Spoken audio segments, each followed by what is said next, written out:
ನಮಸ್ಕಾರ ಸ್ನೇಹಿತರೆ. ಆಗಸ್ಟ್ನಲ್ಲಿ ಕನ್ಯಾ ಸೇರಿ ಈ 3 ರಾಶಿಯವರ ಬದುಕು ಹಸನಾಗಿಸಲಿದ್ದಾನೆ ಬುಧ. ಹೌದು, ಗ್ರಹಗಳ ರಾಜಕುಮಾರನಾದ ಬುಧನು ಆಗಸ್ಟ್ 16ರಂದು ತನ್ನ ನಕ್ಷತ್ರವನ್ನು ಬದಲಾಯಿಸಲಿದ್ದಾನೆ. ಬುಧನ ಈ ಚಲನೆಯಿಂದಾಗಿ 3 ರಾಶಿಗಳಿಗೆ ಸೇರಿದ ಜನರ ಜೀವನದ ಮೇಲೆ ಅತ್ಯಂತ ಹೆಚ್ಚಿನ ಪ್ರಭಾವವನ್ನು ನೋಡಬಹುದು. ಆ ಅದೃಷ್ಟಶಾಲಿ ರಾಶಿಗಳ ಬಗ್ಗೆ ತಿಳಿಯೋಣ. ಜ್ಯೋತಿಷ್ಯ ಶಾಸ್ತ್ರದಲ್ಲಿ ಬುಧ ಗ್ರಹವನ್ನು ಗ್ರಹಗಳ ರಾಜಕುಮಾರ ಎಂದು ಕರೆಯಲಾಗುತ್ತದೆ.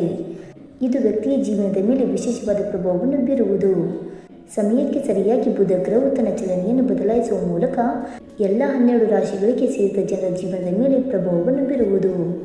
ಹಾಗೆ 2026 ಆಗಸ್ಟ್ ತಿಂಗಳಿನಲ್ಲಿ ಬುಧ ಗ್ರಹವು ತನ್ನ ನಕ್ಷತ್ರವನ್ನು ಬದಲಾಯಿಸಲಿದೆ.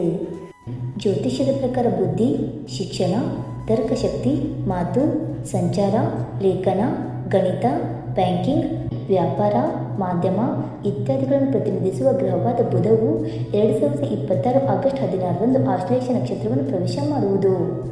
ಈ ಸಂಚಾರವು ಬೆಳಗ್ಗೆ 2:19ಕ್ಕೆ ಶುರುವಾಗಲಿದೆ. ಈ ನಕ್ಷತ್ರದಲ್ಲಿ ಬುಧನು 2026 ಆಗಸ್ಟ್ 22ರವರೆಗೆ ತನ್ನ ಚಲನೆಯನ್ನು ಮುಂದುವರಿಸಲಿದೆ. ಈ ದಿನ ಸಂಜೆ 7:30ಕ್ಕೆ ಬುಧನು ತನ್ನ ಚಲನೆಯನ್ನು ಬದಲಾಯಿಸುವನು.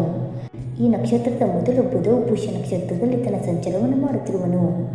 ಬುಧ ತನ್ನ ನಕ್ಷತ್ರವನ್ನು ಬದಲಾಯಿಸುವ ಮೂಲಕ ಆಶ್ಲೇಷ ನಕ್ಷತ್ರವನ್ನು ಪ್ರವೇಶಿಸಲಿದ್ದು, ಇದರಿಂದಾಗಿ 3 ರಾಶಿಗಳಿಗೆ ಸೇರಿದ ಜನರ ಅದೃಷ್ಟದ ಸಮಯ ಶುರುವಾಗಲಿದೆ.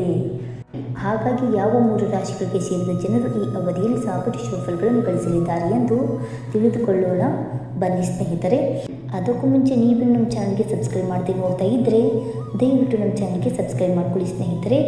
ಹಾಗೆ ವೈದಿಕ ಜ್ಯೋತಿಷ್ಯ ಮತ್ತು ಆಚಾರ ವಿಚಾರಗಳಲ್ಲಿ ನಂಬಿಕೆ ಇದ್ದರೆ ವಿಡಿಯೋವನ್ನು ತಪ್ಪದೆ ಲೈಕ್ ಕೊಟ್ಟು ನಿಮ್ಮ ಆತ್ಮರಿಗೆ ಶೇರ್ ಮಾಡಿ. ಮೊದಲನೆಯದಾಗಿ ಮೇಷರಾಶಿ.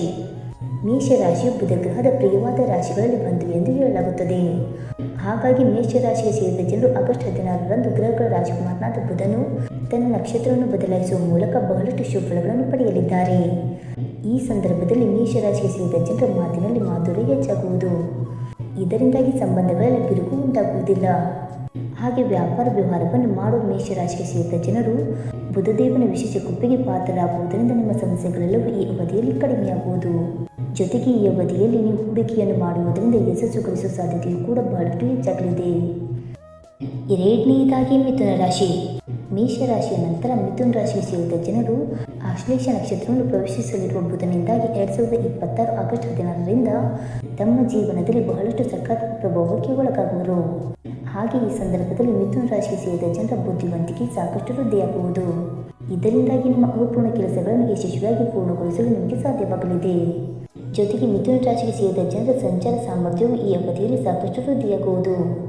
ಇದರೊಂದಿಗೆ ವ್ಯಾಪಾರ ವ್ಯವಹಾರವನ್ನು ಮಾಡುವ ಮಿಥುನ ರಾಶಿಗೆ ಸೇರಿದ ಜನರು ಅದ್ಭುತವಾದ ಲಾಭವನ್ನು ಗಳಿಸುವ ಯೋಗ ಕೂಡ ನಿರ್ಮಾಣಗೊಳ್ಳುವುದು. ಈ ಅವಧಿಯಲ್ಲಿ ಮಿಥುನ ರಾಶಿಗೆ ಸೇರಿದ ಜನರಿಗೆ ಅಪಾರ ಧನ ಲಾಭವಾಗುವುದರೊಂದಿಗೆ ವ್ಯಾಪಾರ ವ್ಯವಹಾರಕ್ಕೆ ಸಂಬಂಧಿಸಿದಂತೆ ಯಶಸ್ಸನ್ನು ಗಳಿಸಲು ಅನೇಕ ಉತ್ತಮ ಮಾರ್ಗಗಳು ಗೋಚರಿಸುವುದು. ಈ ಸಂದರ್ಭದಲ್ಲಿ ವ್ಯಾಪಾರದಲ್ಲಿ ಪಾಲುದಾರಿಕೆಯನ್ನು ಮಾಡುವುದರಿಂದ ಮಿಥುನ ರಾಶಿಗೆ ಸೇರಿದ ಜನರಿಗೆ ಅತ್ಯಂತ ಹೆಚ್ಚಿನ ಲಾಭ ದೊರಕುವ ಮಾರ್ಗಗಳು ಕೂಡ ಗೋಚರಿಸುವುದು. ಇನ್ನು ಮೂರನೆಯದಾಗಿ ಕನ್ಯಾ ರಾಶಿ.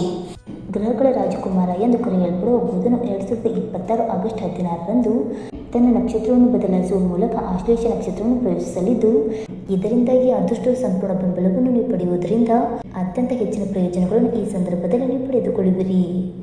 ಕನ್ಯಾ ರಾಶಿಗೆ ಸೇರಿದ ಜನರು ಲೇಖನಕ್ಕೆ ಸಂಬಂಧಿಸಿದ ಕೆಲಸವನ್ನು ಮಾಡುತ್ತಿದ್ದರೆ ಈ ಅವಧಿಯಲ್ಲಿ ನಿಮ್ಮ ಮಹತ್ವಪೂರ್ಣವಾದ ಕೆಲಸಗಳಲ್ಲಿ ನಿಮಗೆ ಯಶಸ್ಸು ದೊರಕುವ ಸಾಧ್ಯತೆ ಹೆಚ್ಚಾಗುವುದು. ಜೊತೆಗೆ ನಿಮ್ಮ ತರ್ಕ ಸಾಮರ್ಥ್ಯದಲ್ಲಿ ಬಹಳಷ್ಟು ವೃದ್ಧಿಯನ್ನು ಈ ಸಂದರ್ಭದಲ್ಲಿ ನೀವು ಹೊಂದುವಿರಿ. ಇದರೊಂದಿಗೆ ಸಮಾಜದಲ್ಲಿ ನಿಮ್ಮ ಗೌರವ, ಖ್ಯಾತಿ ಹಾಗೂ ಪ್ರತಿಷ್ಠೆಯನ್ನು ಹೆಚ್ಚಿಸಲು ಅನೇಕ ಉತ್ತಮ ಅವಕಾಶಗಳ ಪ್ರಾಪ್ತಿಯಾಗುವ ಸಂಭವ ಕೂಡ ಹೆಚ್ಚಾಗಿರುವುದು. ಸ್ನೇಹಿತರೆ, ಮೇಲೆ ಹೇಳಿರುವ 3 ರಾಶಿಗಳಾದ ಮೇಷರಾಶಿ, ಮಿಥುನ ರಾಶಿ ಮತ್ತು ಕನ್ಯಾ ರಾಶಿಗೆ ಸೇರಿದ ಜನರಲ್ಲಿ ನಿಮ್ಮ ರಾಶಿಯು ಬಂದಾಗಿದ್ದರೆ ಬುಧ ಗ್ರಹವು ತನ್ನ ನಕ್ಷತ್ರವನ್ನು ಬದಲಾಯಿಸುವ ಮೂಲಕ ಆಶ್ಲೇಷ ನಕ್ಷತ್ರವನ್ನು ಪ್ರವೇಶಿಸುವ ಸಂದರ್ಭವು ನಿಮಗೆ ವರದಾನಕ್ಕಿಂತ ಕಡಿಮೆ ಇರುವುದಿಲ್ಲ. ಈ ಅವಧಿಯಲ್ಲಿ ಕೆಲಸಗಳನ್ನು ಯಶಸ್ವಿಯಾಗಿ ಪೂರ್ಣಗೊಳಿಸಲು ಸಾಧ್ಯವಾಗುವುದರೊಂದಿಗೆ ಸಂತೋಷ, ಸಮೃದ್ಧಿ, ಧನ ಸಂಪತ್ತಿನಿಂದ ಕೂಡಿದ ಸಂತೋಷಮಯವಾದ ಜೀವನವನ್ನು ನಡೆಸುವ ಅವಕಾಶವನ್ನು ನೀವು ಗಳಿಸಿಕೊಳ್ಳುವಿರಿ. ಸ್ನೇಹಿತರೆ, ಈ ಮಾಹಿತಿ ನಿಮಗೆ ಇಷ್ಟವಾಯಿತಾ? ಇಷ್ಟವಾಗಿದ್ದರೆ ವಿಡಿಯೋಗೊಂದು ಲೈಕ್ ಮಾಡಿ, ಶೇರ್ ಮಾಡಿ. ಹಾಗೆ ನಿಮ್ಮ ಅನಿಸಿಕೆ ಮತ್ತು ಅಭಿಪ್ರಾಯವನ್ನು ತಪ್ಪದೆ ಕಮೆಂಟ್ ಮೂಲಕ ತಿಳಿಸಿ ಸ್ನೇಹಿತರೆ. ವಿಡಿಯೋ ನೋಡಿದ್ದಕ್ಕಾಗಿ ಧನ್ಯವಾದಗಳು. Thank you so much.